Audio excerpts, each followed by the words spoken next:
Lembaga penyiaran ialah penyelenggara penyiaran, baik lembaga penyiaran publik, swasta, komunitas, atau berlangganan yang dalam melaksanakan tugas, fungsi, dan tanggung jawabnya berpedoman pada peraturan perundang-undangan yang berlaku. Halo teman-teman semua, jadi di video kali ini kita akan membahas tentang 4 jenis lembaga penyiaran di Indonesia.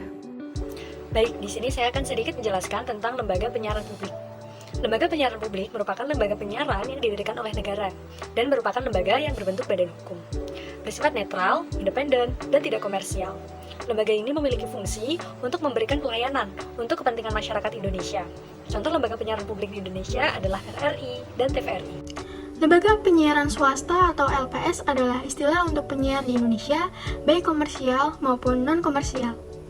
Menurut Undang-Undang atau UU Nomor 32 Tahun 2002 tentang Penyiaran dan Peraturan Pemerintah atau PP Nomor 50 Tahun 2005 tentang Penyelenggaraan Penyiaran Lembaga.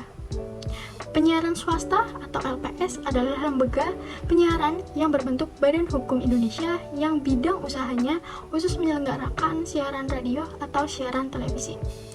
Meskipun perkembangan penyiaran swasta sangat pesat, akan tetapi penyiaran televisi komersial atau swasta yang selama ini berlangsung di Indonesia menyisakan banyak persoalan. Setidaknya ada 10 stasiun televisi swasta di Jakarta yang hanya bisa melakukan siaran secara nasional dengan hanya memanfaatkan transmitter di setiap daerah. Lembaga penyiaran berlangganan adalah lembaga yang berbentuk badan hukum dan bersifat komersial.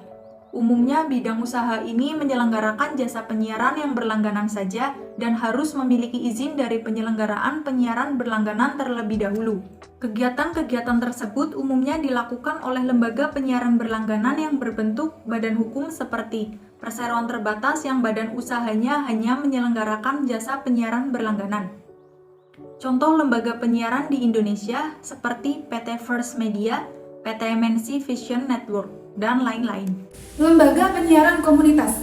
Berdasarkan Undang-Undang Nomor 32 Tahun 2002, LPK atau Lembaga Penyiaran Komunitas merupakan lembaga penyiaran yang berbentuk badan hukum Indonesia didirikan oleh komunitas tertentu, bersifat independen dan tidak komersial, dengan daya pancar rendah, luas jangkauan wilayah terbatas, serta untuk melayani kepentingan komunitasnya.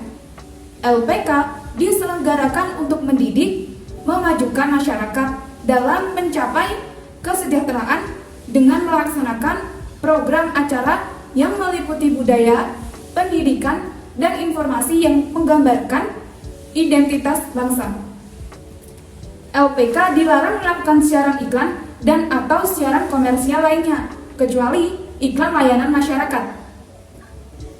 Sebanyak 31 media televisi turut terhimpun dalam ATVKI atau Asosiasi Televisi Komunitas Indonesia yang tersebar di seluruh Pulau Jawa dan lebih dari 250 jaringan radio tersebar di 17 provinsi di Indonesia.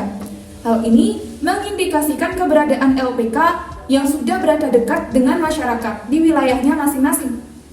Oleh karenanya, dengan adanya penyiaran komunitas diharapkan mampu membina moralitas warga dengan layanan penyiaran yang mengedepankan budaya dan moral.